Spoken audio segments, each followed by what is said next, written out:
Bonjour, très chers frères compatriotes du Togo. Et c'est votre frère Yempapu Yembouam qui prend la parole encore ce matin pour faire connaître mon opinion sur un certain nombre de questions relatives au développement dans notre pays spécifiquement et en Afrique de façon générale. Et au fait, ce sont des questions que des frères et sœurs m'ont posées et je me suis dit que ça serait peut-être important de faire en sorte à aller au-delà justement de ces quelques personnes qui m'ont posé ces soucis-là. Les questions sont relatives essentiellement aux écoles d'initiative communautaire et justement aux dispensaires et autres hôpitaux. Et vous savez, personne ne dirait qu'il n'est pas du tout content que son enfant puisse avoir son école juste à un pas de chez lui. S'il y avait même possibilité que certains puissent avoir l'école qui vienne jusqu'à dans leur maison, je crois que on ne manquerait pas de gens qui voudraient cela. Et de la même façon, ça aurait été effectivement très intéressant que lorsque vous avez un petit mal de tête et que vous tournez à gauche, à droite comme à gauche, que vous puissiez effectivement trouver un dispensaire, un médecin, un infirmier qui puisse soulager votre peine. Mais dans le contexte de nos pays, est-ce que il faille nécessairement disposer d'écoles pour chaque quartier de nos villages, par exemple? Est-ce qu'il faille disposer de dispensaires, des hôpitaux dans chaque village, dans chaque canton de notre pays? Si c'était possible, pourquoi pas? Mais nous parlons bien du contexte. Nous parlons bien d'état de développement de nos pays. Et pour cela, déjà depuis 2013, alors que j'étais directeur de campagne de l'honorable Thiem, honorable Thiem Bolija, aujourd'hui qui est ministre de l'eau, c'est des questions que dans notre programme de campagne, nous avons essayé de traiter. Et malheureusement, comme vous le savez, très généralement, nous n'aimons pas souvent le langage de vérité. le candidat qui vient vous dire la vérité du plus profond de son cœur, tant que ce candidat-là n'apporte pas soit de l'argent, soit de la nourriture, soit des vêtements, etc., etc., nos populations ne comprennent absolument rien. Parce qu'elles ne comprennent pas la politique elle-même. Parce qu'elles ne savent pas comment est-ce que nos cités sont gérées. Et c'est pour cela que, par rapport au fait que, malgré ce que j'avais déjà dit en son temps, des questions persistent dans ce sens, des questions me reviennent, je me suis dit qu'il fallait nécessairement retraiter la question à nouveau. Alors voilà ce que je pense. Et je ne sais pas si un jour je vais changer d'opinion par rapport à cela. Mais puisque le monde évolue, il se pourrait que si des éléments d'analyse que je prends pour apporter mes réponses évoluent, c'est tout à fait naturel que mon opinion puisse également évoluer sur la question. Mais là, aujourd'hui, ce que je peux dire à mes frères et sœurs, notamment du nord Togo, et particulièrement de la région des savanes, je voudrais, pour ma part, je suis entièrement, ce que je dis n'engage que moi. Je pense que ce n'est pas, vu l'état d'évolution de notre pays, ce n'est pas une solution que chacun veuille avoir une école primaire, un collège, un lycée dans son village, dans son quartier, etc., etc. Je vais vous expliquer pourquoi.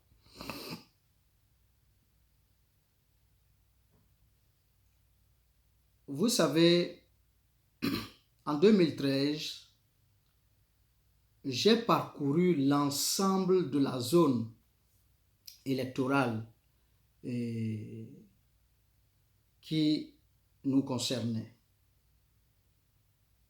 Et j'ai constaté vraiment beaucoup de choses pour ce qui concerne ce problème-là. Et généralement, qu'est-ce qui se passe? Alors, chaque population désirant disposer d'une école de proximité, chaque population envisage donc des démarches auprès des autorités locales ou même parfois jusqu'au niveau supérieur pour demander qu'on puisse effectivement leur doter de ces infrastructures d'école-là. Et lorsque l'autorité n'arrive pas à apporter une réponse favorable, alors les intellectuels généralement, en tout cas de la localité, ou d'ailleurs, les conseillent de travailler à construire eux-mêmes des écoles. En réalité, ces écoles-là, c'est généralement des hangars, des appartements, ou en tout cas des bâtiments de fortune qui sont construits et parfois qui ne respectent pas des normes de sécurité. Et donc, une fois que justement ces infrastructures de fortune sont construites, alors on passe par les autorités de proximité pour ensuite faire valider, faire accepter, faire reconnaître par le gouvernement justement la création de ces écoles-là. Mais dans la réalité, qu'est-ce qui se passe? C'est qu'en créant l'école, l'État qui n'a pas planifié cela n'a pas prévu d'enseignants pour ces écoles-là. Alors commencent des tractations. Et parfois, très malheureusement, vous savez ce qui se passe. On regarde donc au sein du village nos jeunes frères qui ont peut-être fait soit le collège, soit le lycée, et parfois même moins. Qu'on sort de l'école généralement, ou alors qui ne sont plus à l'école, pour venir servir d'enseignants. Or, mes chers amis, nous savons que l'école, ce n'est pas n'importe quoi, ce n'est pas n'importe quelle institution. C'est cette institution-là qui est garante de l'avenir de tout un pays. Alors, la première des conséquences, c'est laquelle? C'est que, quel que soit votre niveau d'études, pour enseigner, vous avez besoin d'une formation véritablement qualifiée. Ce n'est pas parce qu'on a amassé un ensemble de connaissances qu'on pourrait penser qu'on peut transmettre cette connaissance et que cela puisse marcher. Ça ne marche pas comme ça. Il y a ce qu'on appelle la pédagogie. Tant que vous n'avez pas eu cette formation-là, vous allez finir par tuer vraiment l'avenir de notre pays. Et mieux, comme je vous l'ai dit, souvent, c'est des gens qui ont des niveaux vraiment très limités, de niveau collège à peine, parce qu'il y en a même qui ont fait seulement que la 6e, donc à peine le CPD. D'autres de niveau lycée. Et c'est parfois par chance qu'on trouve des gens qui sont allés à l'université. Ça, en tout cas dans mes enquêtes en son temps, en 2013, je n'en avais pas trouvé. Tous étaient soit du niveau collège ou du niveau BPC. Alors, qu'est-ce qui se passe? Il se trouve que la première conséquence, c'est que nous arrêtons le cursus scolaire de gens qui peut-être auraient pu continuer leurs études pour devenir des gens capables de servir valablement notre pays. On arrête ces études-là parce que on a besoin justement d'encadreurs pour nos enfants, pour lesquels ces écoles d'initiative locales ont été créées. Et comme le gouvernement n'avait pas planifié cela, du coup, il n'y a pas de salaire. Ce sont les parents qui doivent s'organiser entre elles pour payer les enseignants. Et je vous assure, en son temps, j'ai pu rencontrer des enseignants qui, à peine le mois, avaient 10 ou 15 000 francs. 10 ou 15 000. Et là aussi, il faut prier Dieu, pour que ça tombe tous les mois. Sinon, vous pouvez avec ça faire 2-3 mois. Par voie de conséquence, en son temps, ces enseignants-là, pour pouvoir s'en sortir, en saison pluvieuse, on leur permettait d'amener les enfants au champ. Il semble qu'aujourd'hui, c'est des pratiques interdites. Mais, regardons de près. Pour quelqu'un qui a fait seulement la 6e ou entre la 6e et la 3e, quelle éducation voulez-vous que celui-là puisse donner à nos enfants? Vous allez m'excuser beaucoup. Pour ceux qui sont dans le cas, l'objectif n'est pas de banaliser votre niveau d'études. Non, non, pas du tout. Ici, il est question de regarder la façon dont nous-mêmes nous devenons acteurs de sous-développement dans nos pays. Nous devenons des acteurs qui tuons l'avenir de nos propres enfants. La question n'est pas de dire que tel n'a pas de niveau ou non, c'est pas du tout cela. Puisque je vous ai dit que dans l'enseignement, Même quand vous avez fini l'université, il va vous falloir une formation spécifique. Non seulement ces gens-là n'ont pas pu aller plus loin, mais ensuite, ils n'ont eu aucune formation pour être sur le terrain. Par conséquent, à la fin de l'année, on déclare toujours les enfants admis à 100% de toutes les classes, mais les parents se trouvent surpris que parfois, à l'entrée en sixième, ou alors même en quatrième, en troisième, les gens ont de la peine à écrire ne serait-ce que leur nom. Ce n'est pas étonnant. Et dites-moi, ces gens-là, comment ils vont faire pour avoir leur bac? C'est difficilement qu'ils vont avoir leur bac. Et quand ils ont leur bac, quand ils arrivent à l'université, ils n'arrivent pas à tenir. Ils n'arrivent pas à tenir. Et donc, par conséquent, vous allez voir que, bon, là où c'est un peu mieux, c'est dans la littérature. Tout ce qui va demander un peu de réflexion, un peu de choses là. Je ne dis pas que la littérature, c'est rien, non. Mais les matières scientifiques et tout ça, où on va demander des calculs, on va demander vraiment des réflexions poussées là, pour trouver des solutions aux problèmes, ça ne marche pas.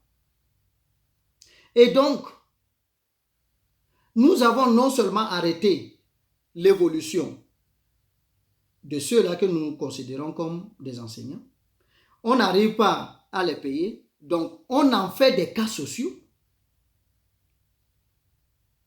Et ces gens-là, comme ils sont fonctionnaires, ils n'acceptent plus jamais se dire qu'eux aussi peuvent retourner par exemple au champ ou alors initier d'autres choses en dehors de ce qu'ils appellent leur fonction, parce qu'ils sont devenus des fonctionnaires. Ils ont perdu toute habitude d'effort physique, comme le font nos parents, les paysans. Et donc, on devient des cas sociaux comme ça. Avant même que la fin du mois, avant même que le mois n'aille à la mi-mois, les dettes qu'il a déjà contractées dépassent les 15 000 et autres là qu'on devrait lui payer. Et c'est des problèmes à n'en point finir. Et ensuite, on fait en sorte que nos enfants ne puissent aller nulle part. Et après, on a l'impression que nos enfants ne sont pas intelligents. Non, ce n'est pas que nos enfants ne sont pas intelligents. On n'a pas donné les conditions pour que nos enfants soient intelligents. Pour que nos enfants puissent travailler de la meilleure des façons pour réussir. C'est de ça qu'il s'agit. Et donc, si aujourd'hui, on continue de me poser les mêmes problèmes parce que chacun dans son village, chacun dans son quartier veut avoir une école, c'est vrai, c'est normal d'alléger les conditions de vie et d'études de nos petits-enfants. Vous avez des enfants, quelqu'un qui va faire le CP1 qui a donc entre 6 ans et 7 ans, qui est obligé de marcher sur plus de 5 km, voire plus de 10 km pour aller à l'école. Ça pose effectivement problème.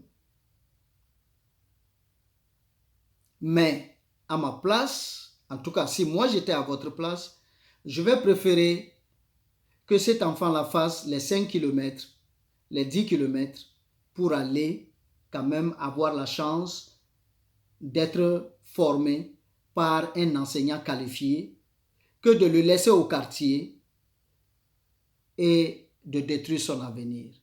Parce que le simple fait même qu'il doit marcher sur des kilomètres pour aller à l'école, ça aussi c'est une formation à la vie. Ça apprend l'enfant à la résistance, à la résilience.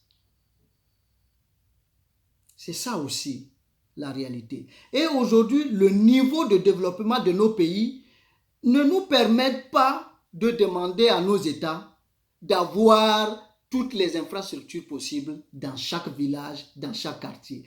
Le penser ne serait pas raisonnable. Laissez les politiciens avec leur politique. Les gens vous diront, voilà, ceci là était... Mais quand eux-mêmes ils arrivent, on sait ce qui se passe. Et généralement, c'est justement eux-mêmes les politiciens qui sont toujours là. C'est eux qui promettent. Quand ils vont aux campagnes, ok, on va vous construire une école là, on va vous faire ceci là. Et après tout, quand ils n'arrivent plus à faire, ils passent par donc les raccourcis pour proposer aux populations justement de construire elles-mêmes leurs écoles et eux, ils vont faire les démarches pour la reconnaissance. Conséquence, lorsque le mois d'août arrive, les pluies arrivent, les bâtiments tombent et malheureusement fait des victimes. Parfois,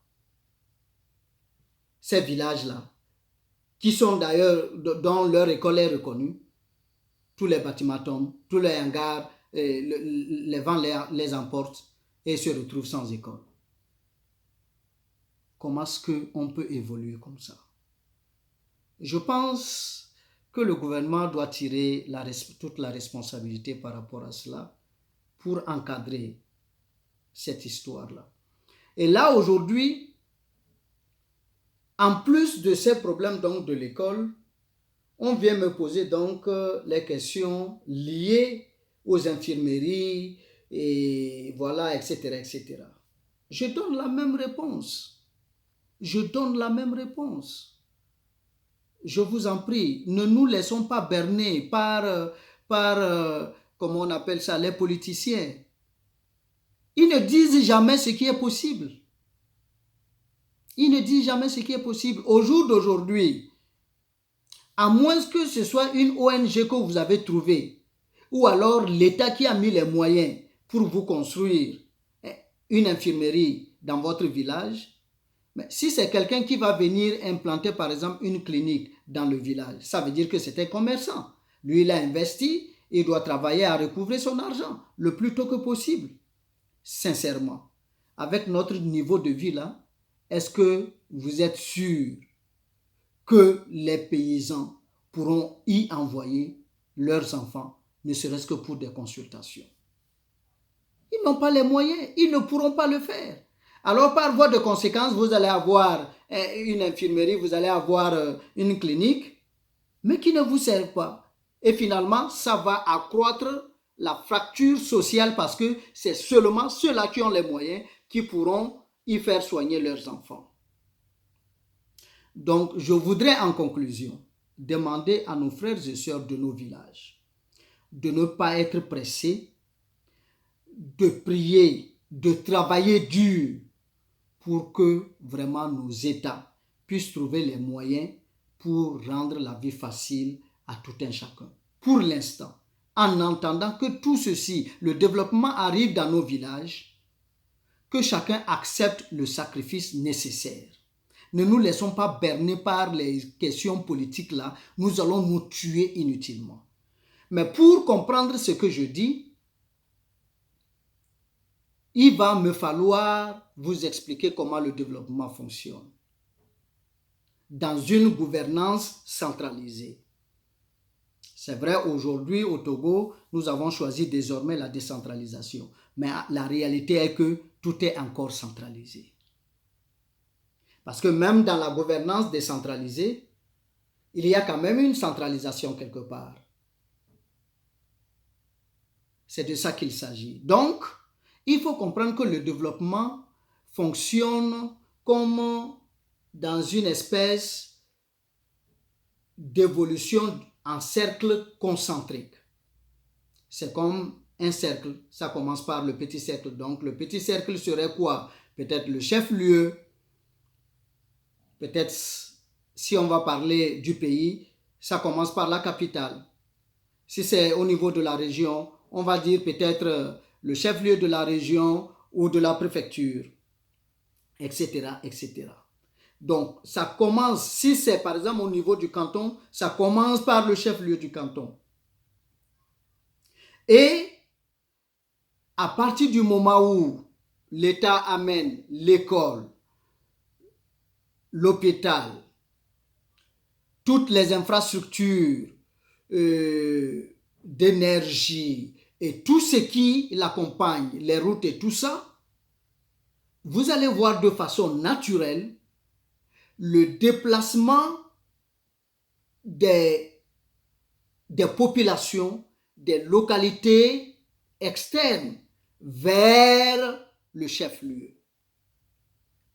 Et ces mouvements de population vont faire en sorte que les gens vont venir donc chercher à habiter, donc la terre va prendre la valeur, ceux qui disposent des terres vont devenir un peu riches parce que les terres vont se vendre de plus en plus cher, etc., etc. La ville commence par se construire. La ville commence par se construire parce que le business va se développer. Celui qui a son commerce, ça va marcher parce qu'il y a une forte concentration populaire. Et petit à petit, vous allez voir que le chef-lieu va se trouver saturé. À un point où l'État, même pour pouvoir mettre certaines infrastructures beaucoup plus évoluées, n'aura même plus d'espace. Alors, va choisir d'aller vers l'extérieur par rapport au chef-lieu là et mettre ces infrastructures.